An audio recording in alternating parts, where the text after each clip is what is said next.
तो डेमोक्रेसी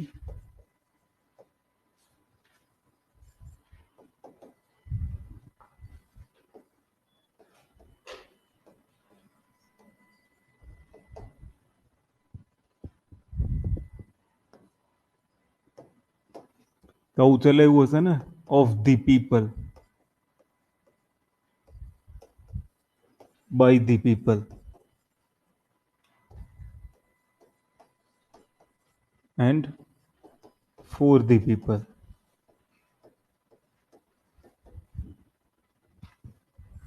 આ ડેમોક્રેસી છે ને.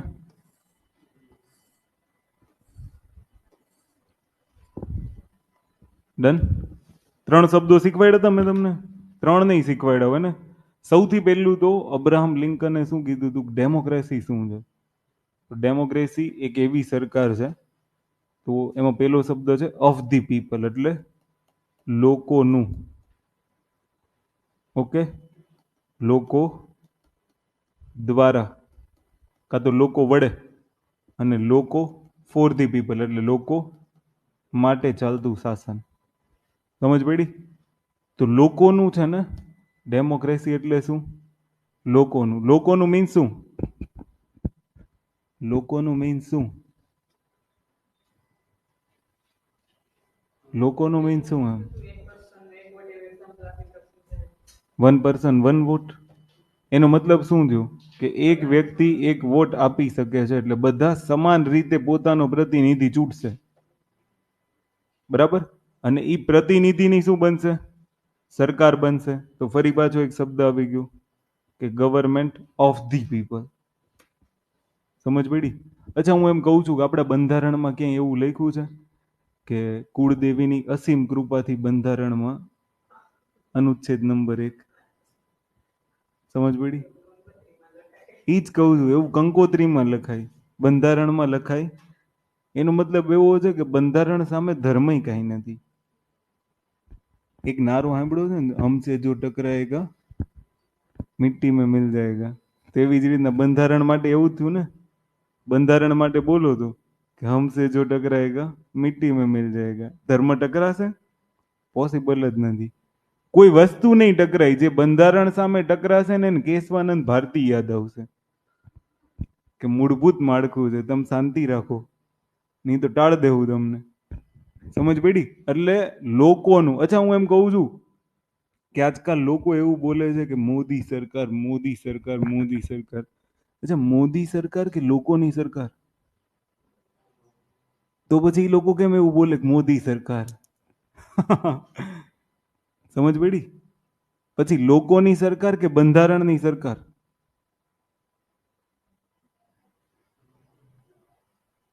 શું?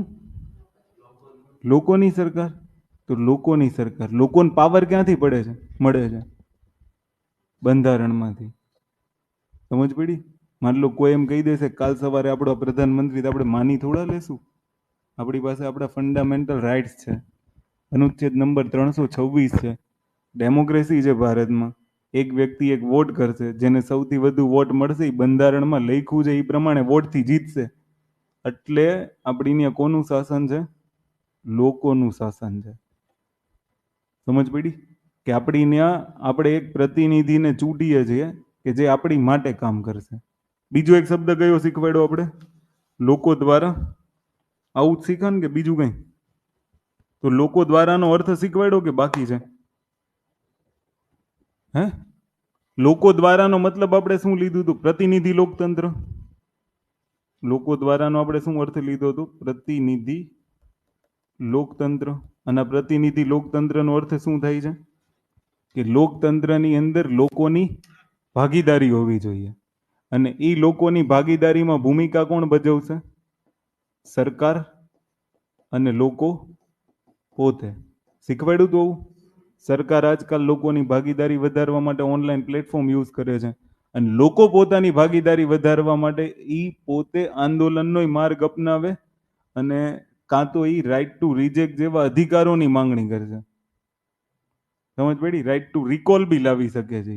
તો આ શું છે કે ભાઈ લોકો દ્વારા શાસન ચાલે છે. લોકો દ્વારા જ ચાલે છે ને. કે ગયમું તો ઠીક છે, નો ગયમું તો ગમે ઈ કરશે, આંદોલન કરીને પોતાના અધિકારો માંગશે ખરા. અને હવે છેલ્લો શબ્દ કયો છે? Four the people. For the people એટલે કેવું શાસન થયું? તો કે લોકો માટે ચાલતું શાસન. ક્લિયર? તો આ બધા શબ્દોને આપણે શીખવાના છે કે લોકો માટે ચાલતું શાસન એટલે શું થાય. અચ્છા, લોકો માટેનું શાસન ક્યારે કહેવાય? આ શબ્દ પહેલા સમજવો પડે ને પછી આની ઉપર આપણે કંઈક કહેશું એમ. લોકોનું શાસન એટલે મેં તમને કીધું, લોકોનું શાસન એટલે શું? હમ હા, એક આ શબ્દ બહુ ઇમ્પોર્ટન્ટ છે, સમાનતા. કારણ કે અહીંયા મેં જ્યારે તમને કીધું ને કે લોકોનું શાસન, એમાં એક વર્ડ બહુ ઇમ્પોર્ટન્ટ છે, સમાનતા. અને ઈ સમાનતા શેની? પોતાના પ્રતિનિધિને ચૂંટવાની. હું તમને લખાવીશ ને, પણ શબ્દો ખાલી સમજવાના જ નહીં, તો તમારી ઉપર લખશો શું? કે સમાનતા શેની? લોકોના પ્રતિનિધિને ચૂંટવાની. ભારતના દરેક નાગરિક પાસે વૈકલ્પિક સ્વતંત્રતા હોવી જોઈએ, કે એને જે મન પડશે ને એ પસંદ કરશે, એમાં કઈ વચ્ચે નહીં આવે. સમજ પડી? માન લો બંધારણમાં ક્યાંય એવું લખ્યું છે કે ભાઈ જેની પાસે જેટલા પૈસા હશે ને એટલો ઈ ધનવાન વધારે હશે? વોટનો નથી ને. એનો મતલબ એવું આર્થિક અસમાનતા નથી.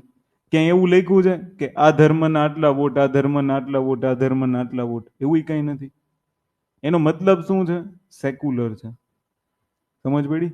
હમણાં મેં તમને થોડીક વાર પહેલા નું કીધું કે અગર ધર્મ ટકરાશે ને તો એ બંધારણ સર્વોચ્ચ બની જાય. બંધારણની સામે જો ટકરાएगा वो चूर चूर हो जाएगा. સમજ પડી? દાખલા તરીકે હમણાં થોડોક સમય પહેલા ત્રિપલ તલાકનો મુદ્દો આવ્યો હતો. એમ કહેતા હતા કે ધર્મનો મુદ્દો છે, ધર્મનો મુદ્દો છે. એ મુદ્દો ગયો બંધારણ સામે, તો બંધારણ કે નહીં, પૂરું. સમજ પડી? બ્લેક હોલ જેવું. બ્લેક હોલમાં ગ્રહ જાય ને તો ગ્રહ ઝીરો થઈ જાય. ખબર છે ને તમને? એના કરતા એનાથી દૂર રહેવું સારું. બસ એવું જ શીખવાનું છે જીવનમાં. જ્યાં સુધી કાયદાની આટી ઘૂંટીમાં ન પડી ને ત્યાં સુધી સારું. બાકી આ બધી બ્લેક હોલ છે, એ બધું જ પોતાની તરફ આકર્ષીને તમને ઝીરો કરી નાખશે. સમજ પડી? એટલે મોસ્ટ સર્વોચ્ચ કોણ છે? બંધારણ છે. મેં તમને કીધું એમ કે આ છે ને, આપણે બંધારણમાં એક શબ્દ આવે છે, we the people of India. અમે ભારતના લોકો. સમજ પડી? તો ઈ શબ્દ ઈ છે, we the people of India. ઈ બી લોકોનું શાસન છે. સમજ પડી? અચ્છા, બંધારણ બનાવ્યું કોણે? લોકોએ. લોકો કોણ? આપણે. આપણે બંધારણ બનાવ્યું? તો કોણે બનાવ્યું? બાબા સાહેબ આંબેડકરે બનાવ્યું. એને ચૂંટીને તો આપણે મોકલ્યા ને. તો બંધારણ કોને બનાવ્યું? લોકોએ બનાવ્યું. સમજ પડી ને? તો પાવર કોના હાથમાં છે? લોકોના હાથમાં છે.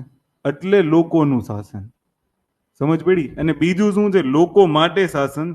તો લોકો માટે શાસનમાં પેલા શબ્દ તો ખબર હોવી જોઈએ ને કે લોકોનું શાસન શું હોય છે.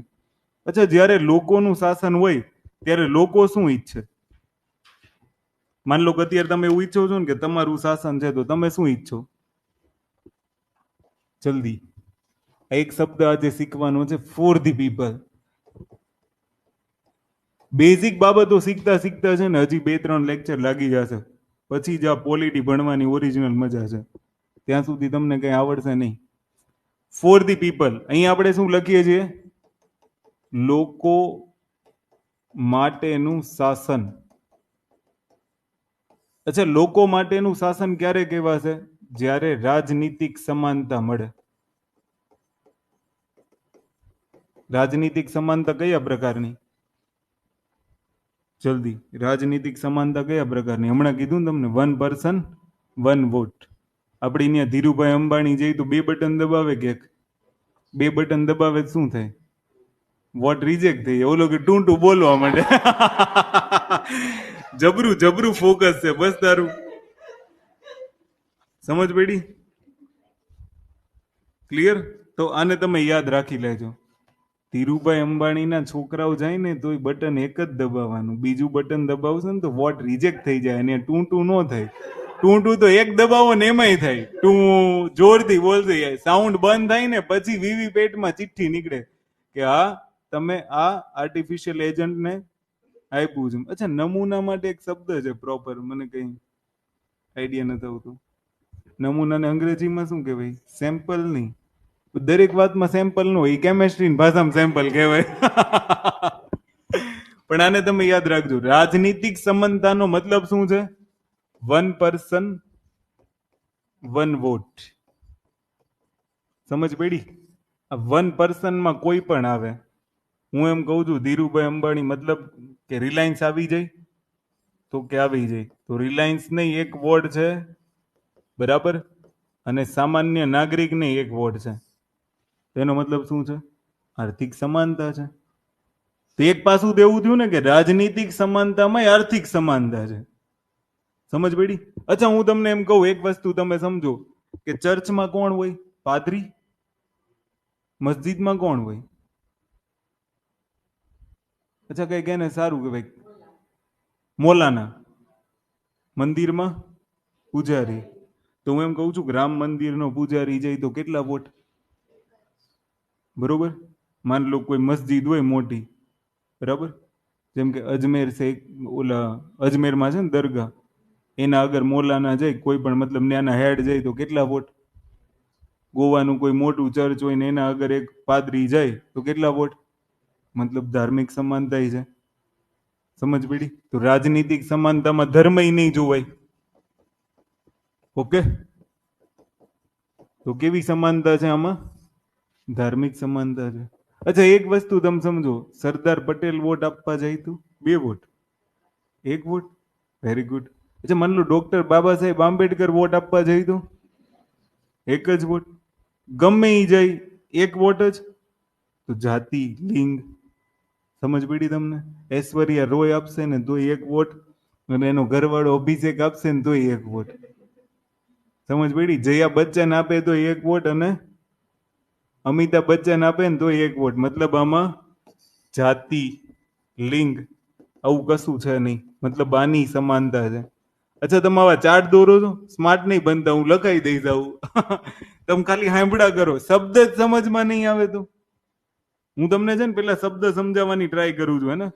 બાકી તમને એવું ડ્રોઈંગ પછી તમે કર્યા કરજો.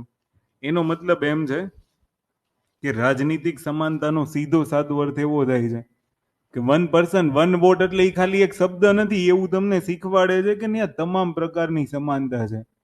ત્યાં નાણાં જોવા નથી આવતા કે ધનવાન કોણ છે, ત્યાં કોઈ ધર્મ જોવામાં નથી આવતો, ત્યાં લિંગ, જાતિ આવું કોઈ જોવામાં નથી આવતું.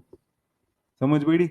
પણ માની લો કે આવું જોવામાં આવતું નથી, પણ આજની પોલિટિશિયનની સમસ્યા જ આ છે. સમજ પડી?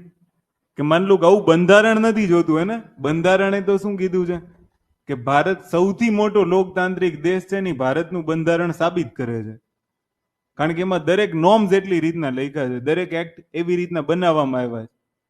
પણ એક વસ્તુ તમે સમજો કે અહીંયા તમને એટલી તો ખબર પડી ને કે ભારતનું બંધારણ તો રાજનીતિક સમાનતા આપે છે, પણ શું ખરેખર ભારતમાં રાજનીતિક સમાનતા છે? નથી. કારણ કે એક વસ્તુ સમજો કે બંધારણે એવું કીધું વન પર્સન વન વોટ, એનો મતલબ તો એવો થયો કે આ બધી પ્રકારની સમાનતા છે. પણ આજે મત શેના નામે ઉઘરાવવામાં આવે? તો કે અર્થનો ઉપયોગ કરીને ઉઘરાવવામાં આવે. ચાલો 500 એક વોટ. સમજ પડી? અચ્છા, તમને એવું ક્યારેય ફીલ થયું કે લોકસભાની કે વિધાનસભાની ચૂંટણી હોય ને તો તમારા ગામમાં પેલા એક પ્રવાસ કરાવે અને પછી એમ કે તમે બધા આને વોટ દેજો, કાં તો મોટો જમણવાર રાખે. આવું તો બનતું જ હશે. જમણવાર વાળા પ્રોગ્રામ, ભજીયા તો ફેમસ છે સૌરાષ્ટ્રના અને ગુજરાતના, કે એક ભજીયાની ડીશ આપો 40 રૂપિયાની, ઓલો ઘૂઘરો થઈ જાય. હા, અમુક સાતીર લોકો હોય જેનું ઓલું લાગ્યું હોય ને બધે અહીંયા ભજીયા ખાય ને સામે ગાંઠિયા ખાય ને છેલ્લે ઈ ગોતતું હોય કે હવે કોકો કોણે રાખ્યો, ત્યાં જઈને પીને હું મોજ કરી લઉં. સમજ્યા તમે? રાતે આવા લોકો હમણાં એક્ટિવ થઈ જાય. ચૂંટણી છે ને લોકસભાની, એટલે હમણાં થોડાક સમયમાં પ્રચાર પ્રસાર બંધ થઈ જાય, એટલે કાર્યાલયે જઈને ધબધબાટી. સમજી ગયા? પછી બીજી વસ્તુ, તમે એક વસ્તુ જુઓ, જાતિનો ઉપયોગ લોકો કરે છે. જેની બંધારણમાં ના પાડી છે ને એનો દુરુપયોગ થાય છે. લિંગનો લોકો ઉપયોગ કરે છે. તો કે હા, આજે જ સવાર મેં તમને શું કીધું કે જે પક્ષ એમ કે છે કે મહિલાઓને રિઝર્વેશન હોવું જોઈએ, તો અમુક આલોચકો ખુલ્લેઆમ એમ કહેતા હતા કે આ ખાલી દેખાડવા પૂરતું છે, બાકી મહિલાઓને રિઝર્વેશન નથી મળવાનું. પેટ્રિયાર્કી જેટલી હાવી બની ગઈ છે, શું મહિલાઓને રિઝર્વેશન આપવાના? સમજ પડી ને? સમાજમાં પિતૃ સત્તાત્મકતા ઓવર છે, ઓવર. હું એમ નથી કહેતો કે લિમિટેડ છે, વધારે નહીં, ઓવર. આપણે ઘણી બધી વખત નથી કહેતા કે તું ઓવર થશો, હવે ધ્યાન રાખજે. આપણે થવાનું કઈ ન હોય, પણ આપણે આવો ડાયલોગ મારી દઈએ કે ઓવર થામાં. એમ છે ને, પિતૃ સત્તાત્મકતા ઓવર છે. કદાચ આવા 500 બિલ બનાવી લે ને તોય પોસિબલ નથી કે મહિલાઓને રિઝર્વેશન મળે. કારણ કે એક વસ્તુ તમે સમજો, આપણા સમાજની અંદર પહેલેથી જેને દબાવવામાં આવે છે કે તારે આ નહીં કરવાનું, તારે તે નહીં કરવાનું, તારે ફલાણું નહીં કરવાનું, તારે ઢીકડું નહીં કરવાનું, એને કેમ રાજનીતિની સીટ સોંપે? સોંપે જ નહીં. એને ખુદને ભરોસો ન હોય કે આ ચલાવી શકશે. અને જેને સોંપો છો ને એને ખુદને ભરોસો નહીં હોય કે હું શાસન ચલાવી શકું, કારણ કે એને એટલી સ્ટ્રોંગ બનાવવામાં આવી જ નથી. એને જ શું કીધું ખબર? સામે ઓલા લુખ્ખા બેસે ત્યાંથી નીકળવાનું નહીં. એને એમ ન કીધું કે લુખ્ખો કઈ કરે ને તો મન કહેજે, પેલા તું બે નાખ દે. સમજ પડી ને? ભારતની દરેક મહિલા આવું શીખી જાય કઈ ન થાય. પણ સમસ્યા આ છે. ઓકે, અચ્છા, ધર્મનો ઉપયોગ થાય છે. વાત તો આમાં ધાર્મિક સમાનતાની છે કે વોટ બધાયના એક જ છે. પણ હવે થાય છે કેવું ખબર? કે કોઈ આમ મેઇન સીટ ઉપર, ધર્મની મેઇન સીટ ઉપર બેસીને એવું બોલે છે કે વોટ તો આને જ જવો જોઈએ. જો તમે આપણા ધર્મોમાં માનતા હોય ને તો વોટ તો, હું તમને 500 સ્ટેટમેન્ટ કાઢી દઉં યુટ્યુબમાં, પણ એની સામે કોઈ કાર્યવાહી નહીં થાય. ખરેખર બંધારણની વિરુદ્ધ છે કે ધર્મ વોટ માંગવા નીકળશે, કાલ સવારે એવું કરશે કે બંધારણ ધર્મને દાબી દેશે. પોસિબિલિટી છે. સમજ પડી? પણ એ શક્ય નથી. એમ તમે સમજ્યા ને આખી વાત? કે અને આવું થવું જ ન જોઈએ. પણ આજે ઘણા બધા લોકો એમ કે છે કે ધર્મ આપણો છે, આપણે આની રક્ષા માટે આને મત આપવો જોઈએ. જો કે રક્ષા થાય જ છે. છેલ્લી વાર જયારે ઓલું ભારત પાકિસ્તાનના ભાગલા પડ્યા એના સિવાય પછી બહુ ઓછી જરૂરિયાત પડી છે. રક્ષા કરવામાં થયું શું? એમ ખાલી મતભેદ હોય ને એને સમાપ્ત કરાય, બીજું કઈ રક્ષા કરવામાં જરૂર. અને આજે છેલ્લા હવે લોકો સમજે છે ને, લોકોને ખબર પડી ગઈ છે કે ધોકા ઉલાડવા, તલવારો ઉલાડવી, ગોળીબારો કરવા એમાં મરે છે આપણા બેયના મરશે ને. કાં તો જેટલા ઝઘડતા હશે એ બધાના મરશે ને. એવું જ નથી કોઈના બચી જવાના. તો હું કામ એવું કરવું જ જોઈએ? અને આજે કેવું બની ગયું છે ખબર? બધા ધર્મો ભેગા થઈને કામ કરે ને ત્યારે તો એ કંપની બને છે. એક કંપનીમાં એક જ ધર્મના હોય, લાંબુ ન ચાલે. એટલે એ લોકો રોજ જોડે રહી છે, બધા એકબીજાને ઓળખી ગયા છે, એટલે એવું કઈ સમસ્યા છે નહીં. આ તો કોણ હતા ખબર તમને? અંગ્રેજોના સમયમાં જે લોકો ગુલામી સ્વીકારી લીધી હતી નહીં, બાકી જેને સ્વતંત્રતા જોતી હતી ને એ કઈ લડ્યા? ગાંધી લડ્યા કે હું હિન્દુ છું, મારે હિન્દુ માટે લડવું છે? પટેલ, આંબેડકર કોઈ લડ્યું? જેને ખબર હતી ને સ્વતંત્રતાનું મૂલ્ય શું છે એ નો લડ્યા. પણ જે ઓલા ગુલામ રહ્યા હતા ને એને એમ થઈ ગયું મારું છીનવે છે. એટલે તારું કઈ નહીં છીનવતા, તું શાંતિ રાખ લે. અમુકના ગજા બારની વાત હોય ને શબ્દોને સમજવા, એટલે એના જેવું જ કંઈક હતું. તો આમાં કે વાત કોની થઈ છે? રાજનીતિક સમાનતાની. ક્લિયર? એટલે આને તમે યાદ રાખી લેજો. તો પ્રતિનિધિ વાળા લોકતંત્રમાં જે પ્રતિનિધિ બનવા માંગે છે ને એ આનો ઉપયોગ કરીને રાજનીતિક સમાનતા રહેવા દેતા નથી. સમજ પડી? તો આને એક યાદ રાખી લેજો. પછી મેં તમને એક શબ્દ કીધો કે for the people. For the પીપલનું ખરેખર ટ્રાન્સલેશન કરવા જાઉં ને તો આવું થાય કે લોકો માટે ચાલતું શાસન.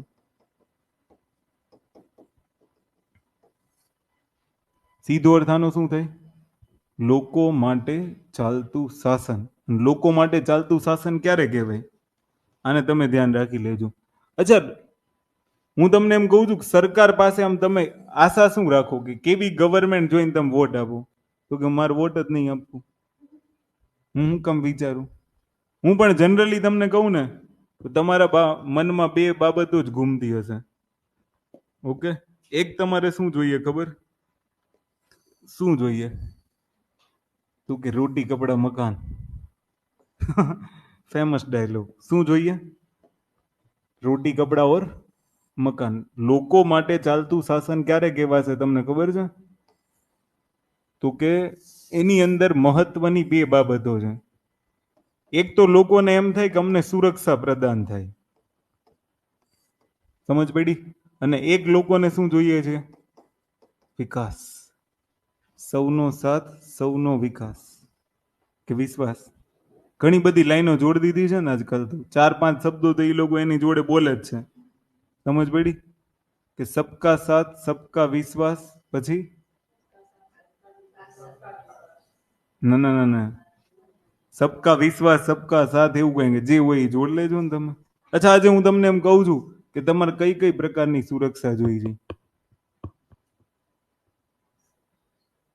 સામાજિક સુરક્ષા. અચ્છા, તમારી પેલા હું વાત કરું ને તો તમારે પેલા છે ને આર્થિક સુરક્ષા જોઈ છે. હું અખિલ ભારતીય કારકુન સેવક બનીને 26,000 મંથલી લેતો થઈ જાઉં. અમન પીઢી તમને મનમાં એવો જ ભાવ છે કોરોના આવે તો મારે હું પેલી તારીખે 26,500 આવે છે. અમજ પીઢી કેટલી આર્થિક સુરક્ષા જોઈ છે. મારે કઈ જોતું જ નથી જીવનમાં, બસ આટલું જ જોઈ છે. અખિલ ભારતીય કારકુન સેવક. સમજ પડી? વધીને આટલું જોઈ, બીજું શું જોઈ? અચ્છા, માન લો તમારે ડીવાયએસપી ડીસી ના બધું બનવું શું કામ? હે શું કામ? શું કામ બનવું એમ તો કયું? આર્થિક સુરક્ષા જોઈએ કે મહિને ₹1,00,000 આવે, ઘરમાં એક બે નોકર ચાકર હોય, 5-6 ગાર્ડ આજુબાજુમાં ફરતા હોય. સમજ પડી? બસ બહુ થઈ ગયું. અચ્છા, હું એમ કહું ભારતના સૌથી મોસ્ટ ટ્રસ્ટફુલ માણસો કોણ? સૌથી વિશ્વાસુ માણસો કોણ હશે? એસપીજી. હું હમણાં જોતો હતો ને, મારા મતે ને, બીજાના મત ગમે ઈ હશે. કારણ કે પ્રધાનમંત્રીને કેટલો ભરોસો છે, ઘરના કંઈક કરી નાખશે, પણ એસપીજી કઈ નહીં કરે. જોયું ને તમે એની ફરતેના જે ગાર્ડ હોય એસપીજી. કારણ કે જો ઈ સેજ બી મન આમ તેમ કરી નાખે ને તો દેશ હતો નહોતો થઈ જાય. તમારે જાણ ખાતર કહી દઉં. કારણ કે દેશના પ્રધાન જ્યારે રાજાનું મૃત્યુ થાય ને એટલે સેના હથિયાર છોડ દે. અને નિયમ રહ્યો છે યુદ્ધનું. સમજ પડી? જે દિવસે સદ્દામને પકડ્યો ને ઈરાકમાં અમેરિકાની સત્તા આવી ગઈ. સદ્દામને ગુફામાં જઈને પકડ્યો, ખબર છે? લાદેનને અંદર ગુફામાં ડ્રોન દોડાવીને, એટલે અમેરિકા મહાસત્તા એમને એમ થોડું કહેવાય. તો અહીંયા સૌથી મોટો ટ્રસ્ટ ઈ જ છે. અચ્છા, બીજી તમારે કઈ સુરક્ષા જોઈએ? આર્થિક સુરક્ષા મળી ગઈ તમને કે તમે ડીસી બની ગયા. હવે તમારે કઈ સુરક્ષા જોઈએ? સામાજિક જોઈએ. સીધું સમાજ. હા, શેની સલામતી? બોર્ડરની સલામતી. શેની સલામતી જોઈ? જલ્દી શેની બોર્ડરની સલામતી. ચલો આપણે એવું લખી નાખીએ કે બે પ્રકારની સુરક્ષા આમ તો આવી જાય ને. એક તો તમારે આંતરિક જોઈએ અને એક તમારે હા આંતરિક એટલે ઘરવાળાઓની, એમ કે આમાંથી એકાદો આમ કરી દે ને, નકર આ બધી મેઇન્સ લગેલી માથે પડશે. માન લો આંતરિક સુરક્ષા કઈ પ્રકારની જોઈએ ખબર? ઘરમાંથી કોઈ એમ નું કહી આવે કારણ 10માનું રિઝલ્ટ બહારથી બનાવ્યું છે રાજસ્થાનથી. એટલે કહું છું સાયલેન્ટ રહેજો, બહુ હો આપો ન કરવો કે મારું રિઝલ્ટ અહીંયાથી છે, મેં પરીક્ષા અહીંથી આપી હતી, મેં તો ગ્રેજ્યુએશન કેવી રીતના કર્યું તને ખબર છે? કોઈ દિવસ કોલેજ જ નથી. તો બધા પછી વિચારતા થઈ જાય કે રિઝલ્ટ ક્યાંથી એમ. તો સુરક્ષા શેની જોઈએ છે? આંતરિક. એક સુરક્ષા શેની જોઈએ? બાહ્ય. કે ક્યાંક માન લો તમે બીચ ઉપર ફરવા ગયા હોય ને તમને પેલો વિચાર શું આવે? કસાબ અહીંથી આવશે તું. જયારે દેશમાં અરાજકતા ફેલાય ને ત્યારે તમને બધું દેખાય. સમજ પડી? મુંબઈના દરિયે તમે ઉભા રહ્યો ને એટલે તમારા મનમાં પેલો વિચાર ઈ જ આવે, કસાબ અહીંયાથી ને જોડી લઈને આવ્યો હતો. કસાબ આવ્યો તો એટલે આંતરિક સુરક્ષાની બાહ્ય સુરક્ષાની જરૂર પડે છે ને. સમજ પડી? તો એક કઈ સુરક્ષા જોઈ? આંતરિક. તો આપણે આની ઉપર ડિટેલિંગ કરવાના છે ને, આ મુદ્દો થોડોક લાંબો છે, નાનો નથી. અચ્છા, બીજી કઈ સુરક્ષા જોઈ તમને ખબર છે? ખાદ્ય સુરક્ષા જોઈએ. નો કરે નારાયણ ને નો કરે એમ થયું કે ભાઈ આ જોઈએ જ નહીં, આ હાલ એમ જ નથી ડીસીમાં. એને શું કરવાનું? એ કેસીએન નું એક જ ડ્રોપ નાખે ને એટલે લોહીના બધા જ કણો જામ થઈ જાય, 20 મિનિટે શરીર સમાપ્ત. પોટેશિયમ સાયનાઇડ આવે, ખબર તમને? ઉંદર મારવાનું નાન તેન જોયું તમે? જનરલી માર્કેટમાં મળે નહીં. કેમેસ્ટ્રીમાં કોઈ માસ્ટર કે ગ્રેજ્યુએટ કર્યું હોય ને તો એને ખબર હશે. મતલબ આવી બધી પ્રકારની સુરક્ષા આપણે જોઈએ. મહત્વની આ 3 સુરક્ષા. બાકી તમારે સામાજિક સુરક્ષા જોઈ, પણ એ બંધારણનો મુદ્દો નથી. સમજ પડી? બંધારણમાં તમને અહીંયા બધું આપી દીધું. ક્લિયર? એટલે તમે લખી શકો છો. લખવા માટે તો સુરક્ષાઓનો ઢગલો છે કે આંતરિક સુરક્ષા, બાહ્ય સુરક્ષા, સામાજિક સુરક્ષા, ખાદ્ય સુરક્ષા. સમજ પડી? સ્વાસ્થ્ય સુરક્ષા તો સરકાર આપે છે ને, સ્વાસ્થ્ય સુરક્ષા, આયુષ્માન ભારત, કે અમે તમને સ્વાસ્થ્ય કવચ આપશું. એ કવચ એવું હશે કે જે 24 કલાક તમારી ફરતે ઓલું બ્લુ લાઇટમાં ફરતું હશે. જે તમને જેવું કંઈક માન લો સાંધામાં કંઈક થયું તો કે આયુષ્માન ભારત 25,000 સાંધા રિપ્લેસમેન્ટ, સમજ પડી. માન લો કંઈ બી થયું, તાવ આવ્યો તો કે એમાં એમાં કવચ ને એમાં બ્લુ લાઇટ કાઢી નાખો, તાવમાં નહીં આપે, એ નોર્મલ વસ્તુ છે. તમે પાણીપુરી ખાવ એવી તો આવે જ થાવ, એમાં ન્યુમોનિયા ને એવું થાય, એમાં અમારો શું વાક, સમજ પડી. અચ્છા તમે તો માન લો અત્યારે કેવું ઉનાળો છે, તો તમે જનરલી ઉનાળામાં સોડા ને આવું તેવું પીવાનું ક્યાં પ્રિફર કરો? લાઈક માન લો મોલ આ તે, મતલબ કોઈ બિલ્ડિંગ છે, એપાર્ટમેન્ટ છે, એમાં જશે ને. હું તમને સિમ્પલ ક્વેશ્ચન પૂછું કે સોડા વાળો કે વોટ એવર કોઈ સોડા પીવાનું બંધ નહીં કરી દેતા ને, ખાદ્ય સુરક્ષા એવો પોઈન્ટ કહું છું તમને. અડધા પછી ત્યાં જઈને પૂછશે કે તારો ટાંકો ખુલ્લો હતો કે બંધ હતો. સમજ પડી? હા, તો હું સોડા પીવું, નગર ન પીવું. જનરલી કેવું હોય ખબર કે એ લોકો કોલ્ડ ડ્રિંક્સ બનાવવા વાળા ફિલ્ટરનો યુઝ કરે, પણ ઉપર જે ટાંકો હોય ને એ ખુલ્લો હોય, આ તે વોટ એવર ઘણી બધી સમસ્યા આવે. સમજ પડી? ક્યારેક એની અંદર કબૂતર મરેલા પડ્યા હોય, આ તમને ના ખબર હોય. જનરલી બિલ્ડિંગોના ટાંકા સાફ થતા જ ન હોય, તો કોઈ એવો કેર વાળો માણસ હોય ને તો જ બધું ટાઈમ ટુ ટાઈમ થાય, અધરવાઇઝ ના થાય. નીચે સેવાળ જામી ગયા હોય. ફિલ્ટર ટીડીએસ ઘટાડે, ફિલ્ટર અશુદ્ધિ નો ઘટાડે, એમ પોઈઝન ઘૂસી ગયું હોય ને તો એ પોઈઝન નો ઘટાડે ફિલ્ટર, એ એને એમને માવા દે. સમજ પડી ને? એટલે કહેવાનો મિનિંગ એમ છે કે એની માટે સેનેટરી ઇન્સ્પેક્ટર આવે કે જેને બધું ધ્યાન રાખવાનું. ભાઈ ઘણી વખત તમે મહાનગરપાલિકામાં રહેતા હોય ને, બરાબર, તો તમારે શું કરવું પડે કે ત્યાં ઈ લોકો આવે ખબર ટાંકા ચેક કરવા કે ભાઈ એમાં કોઈ જીવજંતુ નથી અથવા તો દંડ ફટકારશે. તો એ કોણે સુવિધા ઉપલબ્ધ કરાવી? સરકારે. કે જેનાથી તમને ખાદ્ય સુરક્ષા પ્રોવાઈડ થઈ છે. પાણી જ બગડશે તો એનો યુઝ તમે બધામાં કરવાના ને. સમજ પડી? પછી તમે જોયું હશે ને કે દશેરા હોય બીજે દિવસે બોગસ જલેબી પેકડી હોય, બીજે દિવસે પેકડી હોય, પેલા બધાને ખાઈને ફૂડ પોઈઝન થવા દો. સમજ પડી? સજાગ રહેવાનું હોય. પછી આંતરિક બાહ્ય સુરક્ષામાં એ લોકોને શું જોઈએ છે? અચ્છા એક વસ્તુ તમે સમજો કે પઠાનકોટમાં અંદર આર્મી બેઝ સુધી આતંકવાદીઓ પહોંચવા ક્યાંક તો ચૂક થઈ. સમજ પડી? આર્મી બેઝમાં જ્યારે આવા ક્યારેય પ્રશ્ન થાય ને એટલે લોકોમાં બહુ મોટો ભય ઉત્પન્ન થઈ જાય. ઇન્દિરા ગાંધીને એના ગાર્ડે ગોળી મારી દીધી, તો સુરક્ષિત કોણ? રાજીવ ગાંધી આમ સાઉથમાં સભા લેવા જાય ને એક બોમ્બ પહેરેલી મહિલા આવીને ભેટી લઈ જાય ત્યાં બ્લાસ્ટ થઈ જાય છે. સમજ પડે તમને કઈ બાબતની સુરક્ષા જોઈ છે તમારે? તમને એટલો ભય ન લાગવો જોઈએ. નીતિશાસ્ત્રમાં મેં શીખવાડ્યું હતું કે તમે અત્યારે આજે આમ ખુલ્લે આમ રોડ ઉપર શું કામ રખડી શકો છો ખબર? કે આપણા ટાઈમિંગ ફિક્સ છે કે સવારે સૂરજ ઉગ્યા પછી સૂરજ હાથમાં નહીં પહેલા તમે ખુલ્લે આમ રખડો, કોઈ કઈ કરશે નહીં, આમ સેફટી ફિલિંગ દે. અંધારું થાય ફિલિંગ થાય ન થાય, એમ 12 વાગે નીકળો થાવ ન થાય. પણ એ ડિપેન્ડ કરે છે સિટી કેવું છે ને. માન લો કે સુરત જેવા સિટી હોય તો 12 વાગે ફરવું કોમન છે, અમદાવાદ જેવું સિટી હોય કોમન છે, દિલ્હીમાં તો એવું લાગે કે 12 વાગે અજવાળું થયું. એ લોકો ના ખરેખર સૂર્ય નો ખબર, એને એમ સ્ટ્રીટ લાઇટ થઈ, હા સૂર્ય હોય ગઈ, જળ ચડાવતા હોય. સાચું ખરેખર, કારણ કે ઉઠે 12 વાગે ત્યાં સૂર્ય આમ વયો ગયો હોય મકાનની, ચા પીને બહાર નીકળે ત્યાં રોંઢો થઈ ગયો હોય કે બસ હવે હવે સૂર્ય ઉગશે. જેવી સ્ટ્રીટ લાઇટ ની ચાપ પડે ને તો અડધા પાણી રેડતા હોય. એને એમ કે હું સૂર્યનારાયણને જળ ચડાવું, સૂર્ય સ્ટ્રોંગ બળવાન બનાવું.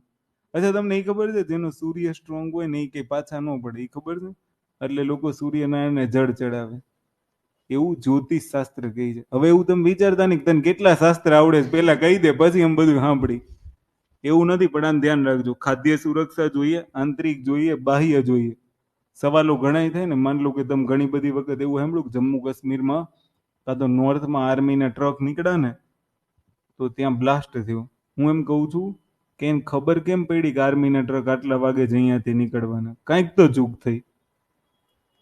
એટલે ભ્રષ્ટાચાર નાનો હોય કે મોટો હોય છે ને, આ બધામાં અસુરક્ષા પ્રદાન કરે. એટલે આપણે શું આશા રાખીએ ખબર?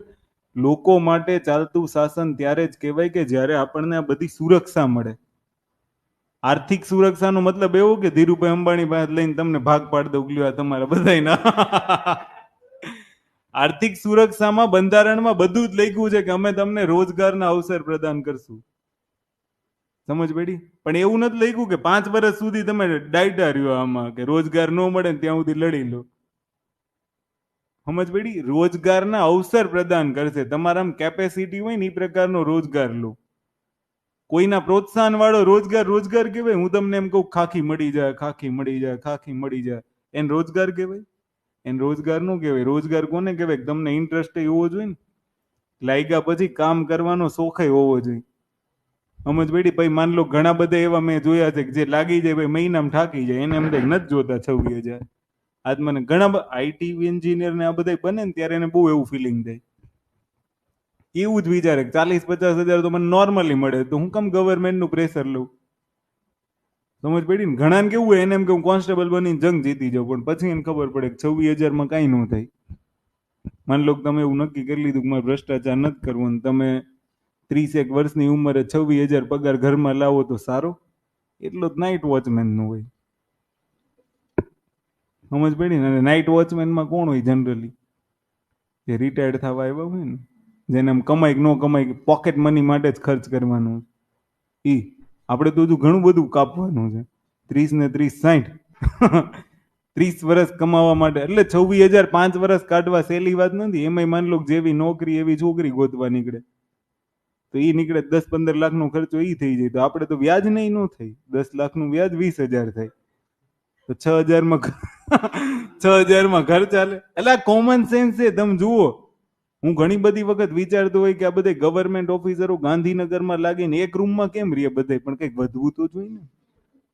બધે એક રૂમમાં પડ્યા હોય 5-6 જણા, ઈ લોકો ગોતતા હોય. રિક્વાયરમેન્ટ હમણાં મેં એક વાંચી કે ફ્લેટમેટની નીડ છે, પછી ખબર પડી 3 જણા ગવર્મેન્ટ છે, હજી ચોથો નીડ છે કે શેરિંગ થઈ જાય 2500-2500. જીવન મેં તમને કીધું ને સ્ટાર્ટિંગનું છે, એટલી મહેનત કરવાની ને કે આ બધું જોવું ન પડે.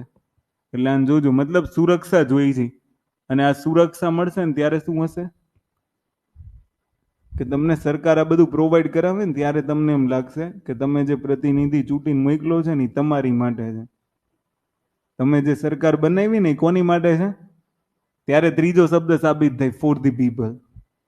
સમજ પડી? તો આને તમે યાદ રાખી લેજો. ડન? તો કયા કયા પ્રકારની તમારે સુરક્ષા જોઈએ છે? આર્થિક, પછી શારીરિક. શારીરિક સુરક્ષા જોઈએ જ ને, છે લખ્યું છે આમાં? એક શબ્દ એડ કરી દો, શારીરિક સુરક્ષા પણ જોઈએ. અને શારીરિક સુરક્ષામાં શું મેન્ટેન રાખવું પડે? લો એન્ડ ઓર્ડર, કાયદો વ્યવસ્થા મેન્ટેન રાખવું પડે ને, નકર શારીરિક સુરક્ષા તમને કેવી રીતના મળશે? એટલે બધું જરૂરી છે એમ, આને તમે યાદ રાખજો. કારણ કે ભારતની સ્થિતિ છે ને એ અતિ ગંભીર સ્થિતિ છે. ભારતમાં કેવું છે, હું તમને એમ કહું કે તમે જે ગામમાં રહ્યો છો એ ગામમાં પ્રાથમિક સારવાર કેન્દ્ર છે? કેદી ખુલે છે? અચ્છા, આમાંથી હાથ ઊંચો કરો તો કેટલા ગામમાં પ્રાથમિક સારવાર કેન્દ્ર, મતલબ દવાખાનું, સરકારી દવાખાનું કેટલા ગામમાં છે? છે? મતલબ એ કેવું હશે ખબર? ગયા ખાલી દવા આપી દીધી, લો આ લઈ જાવ. દવા નામ વાંચો ને એમ થાય નથી પીવી, ફેંક દો. સમજ પડી? અચ્છા, આપણી ત્યાં કેવું છે ખબર તમને? કે ચલો તમે તો હજી કેવું હશે ખબર કે તાલુકાના કાં તો જિલ્લાના બહુ નજીકના ગામોમાં હશો ને, એટલે કદાચ એવી સુવિધા પ્રાપ્ત થાય. ભારતના મોટા ભાગના ગામડાઓ એવા છે. એક હેલ્થ સર્વે થયો હતો. શારીરિક સુરક્ષામાં એક, કાં તો આને અલગ મુદ્દો લઈ શકો. ભારતની સ્થિતિ તમને બતાવું ને તો 25 ગામ દીઠ એક, મતલબ શું કહેવાય, પ્રાથમિક સારવાર કેન્દ્ર હશે. સમજ પડી? અચ્છા, માન લો કે સુરત આખો મોટો એરિયો છે કે નહીં? સુરત સિવિલ કેટલી, અને આજુબાજુમાં સુરત જિલ્લો કેવડો? હવે ત્યાંથી તો તમને ભારતની સ્થિતિ ખબર પડે ને. તો ક્યાંથી સ્વાસ્થ્ય સુરક્ષા? મેં તમને એક એનજીઓ નો રિપોર્ટ વાંચવા કીધો હતો, તમે કદાચ નહીં વાંચો હોય. વાંચો. પ્રથમ એનજીઓ નો રિપોર્ટ આવે છે, annual status of education report, Acer. વાંચો તમે? આમાં વાંચજો. 23માં, અચ્છા હમણાં હમણાં જ રિલીઝ થયો હશે, જાન્યુઆરી ગયું ને? હા બરોબર, લેટેસ્ટ જ મેં જોયું. એની અંદર એવું કીધું છે કે ભાઈ બીજા ધોરણમાં ભણતા ભારતીય 25% યુવાઓને એની ક્ષેત્રીય ભાષા વાંચતા નથી આવડતું. આ ભારતની શિક્ષણ વ્યવસ્થા છે. સમજ પડી? અને એની પહેલાનો જે સર્વે આવ્યો હતો ને એમાં તો મને એમ છે આ લોકોને ધોકાવ્યા હશે એટલે આવો સુધારો થયો કે 25% નથી આવડતું. નગર એની પહેલા એક સર્વે થયો હતો ને એ સર્વેમાં કેવું હતું ખબર, કે ભારતમાં બીજા ધોરણમાં ભણતા હોય ને એવા 13% બાળકોને જ એની ભાષા વાંચતા આવડે છે, બાકી ખબર નથી પડતી. ક ખ ગ એવું નથી આવડતું એમ સેકન્ડ સ્ટાન્ડર્ડમાં. સમજ પડી? આમ ક ખ ગ એવું તો આવડવું જોઈએ ને આખું, નકર ભણાવ્યું હું ભારતીય શિક્ષણ શું એમ. સમજ પડે તમને? અચ્છા, એ તો માન લો આપણી પાસે એવું જ છે, આપણને કઈ આવડતું નહીં, આપણે કઈ સાચી ગુજરાતી બોલી શકતા નથી. અચ્છા, હું એમ કહું મોબાઈલ બધા પાસે છે, બધા મોબાઈલના ફીચર્સ કોને ખબર? કશું જ નહીં. Technical knowledge zero. આપણે ક્યારેક સરકારીનો લોક લાગી ગયો હોય ને તો અધીરા થઈ જાય કે હે બ્રહ્મદેવ લોક ખોલાઈ દો મને, ગમે એ થઈ જાય. સમજ પડી? અચ્છા, હું તમને એમ કહું કે દરેક સમસ્યાનું સમાધાન શોધવા માટે ગૂગલ પ્રિફર કરતા હોય એવા લોકો ઓછા. અચ્છા, પ્રિફર કરી બી લે પણ લેંગ્વેજ તો સમજ આવવી જોઈએ ને, કારણ કે કમાન્ડ ઇંગ્લિશમાં લખ્યા હશે. બહુ બહુ સમય ભારતની સ્થિતિ છે ને એમાં શિક્ષણ, સ્વાસ્થ્ય, આવી ઘણી બધી સમસ્યાઓ છે.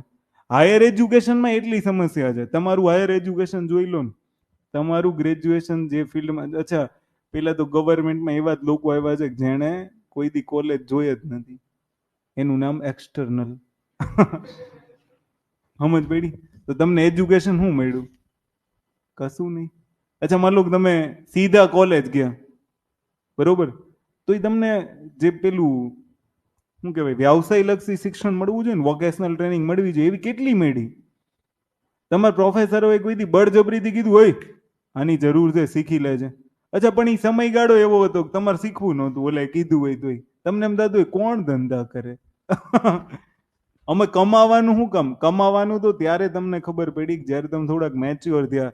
તમને એમ થયું ઘરમાં આપણા ફાધર એકલા કમાય છે ને તો બહુ બળ પડતું હશે, ત્યારે આપણને એવી ઈચ્છા થઈ કે હું અખિલ ભારતીય કારકુન સેવક બનું. નકર ઈ સમય મોકો જ હતો ને, કાંઈ ટેન્શન હતું, કાંઈ આમ પ્રેશર હતું? ઉલટાનું ઘરેથી બી સપોર્ટ હતો કે તમે જાઓ ભણો. અને આજકાલ હું માનું છું ત્યાં સુધી 90% મધર ફાધર તો સપોર્ટ કરતા હશે, ભલે એની પાસે ખાવાનું ન હોય. પણ એ સમય આપણે વેડફો ને, આપણને એમ હતું કંઈ કરવું જ નથી, જવા દો ને મોજ કરવી ખાલી. એમાં આપણે વોકેશનલ ટ્રેનિંગ નું આવી. નહીતર આઈઆઈટીએન્સ ને એ બધા ક્યાં, બહુ ઓછું વિચારે. અને વિચારે છે એ કેવા આઈઆઈટીએન્સ છે ખબર, કે ક્લાસમાં કોકને તો 60% આવે, એક તો એવો હોય જ કે જે ચડાવ ક્લાસમાં પ્લસ થયો હોય. સમજ પડી તમને? તો એ બધા એવા હોય. બાકી જનરલી જેને 1-2 કરોડના પેકેજ છે, શાંતિથી ઓફિસ વર્ક થી, હું કમ ગવર્મેન્ટની જોડે આવી અફડાતફડી કરે કે ઇલેક્શનમાં અહીંયા દોડ ને આમ દોડ ને તેમ દોડ ને. સમજ પડી? એટલે તમે પછી એવું વિચારશો, પણ આ ભારતની સ્થિતિ છે તો ભારતમાં શિક્ષણની સુરક્ષા જોઈએ ને, બધાને શિક્ષણ મળવું જોઈએ કે નહીં? આજે એવી સ્થિતિ છે, ગ્રેજ્યુએશન કર્યા પછી એને એમ જ લાગે છે કે મેં 8મું પાસ કર્યું. અને પેલા કેવું હતું ખબર? પેલાના લોકો જોજો 10 પાસ કરે ને તો સ્કૂલમાં ભણાવવા દેતા હતા. કેટલું 10મું સ્ટ્રોંગ હશે એ તો વિચારો તમે. અને આજે ગ્રેજ્યુએશન કર્યું હોય ને તો એને એમ કે પેલા ડેમો દઈ જાય. સમજ પડી? પછી માન લો કે એમાં સંતોષ ન થાય તો એમ કે બીએડ કર્યું છે. આજનું ગ્રેજ્યુએશન એના 10મા સમાન નથી. સમજ પડી ને? એટલે ઈ કેટલું સ્ટ્રોંગ હશે એમ ઈ વિચારો તમે. એટલે ઘાણી છે એમ. એટલે આ બધી સુરક્ષા, શારીરિક સુરક્ષા ક્યાં, લો એન્ડ ઓર્ડર ક્યાં મેન્ટેન થાય? અમુક અમુક એરિયા એવા છે કે જેનું નામ લેતા તમને ડર લાગતો હશે. મનમાં એવા 4-5 એરિયા વિચારો તો છે કે નહીં? 5-6 એરિયા તો મનમાં એવા આવતા જ હશે ને. માન લો તમને કોઈ એમ કે જમ્મુ કાશ્મીરમાં છૂટથી ફરો, પેલા તો કોઈ ફરવા જ ન જાય. એ ડેસ્ટિનેશન આમાં કેટલા દિમાગમાં આવે? લગન થાય એટલે સીધા સિમલા મનાલી, કેમ બરફ સિવાય કઈ આડું આવવાનું જ નથી.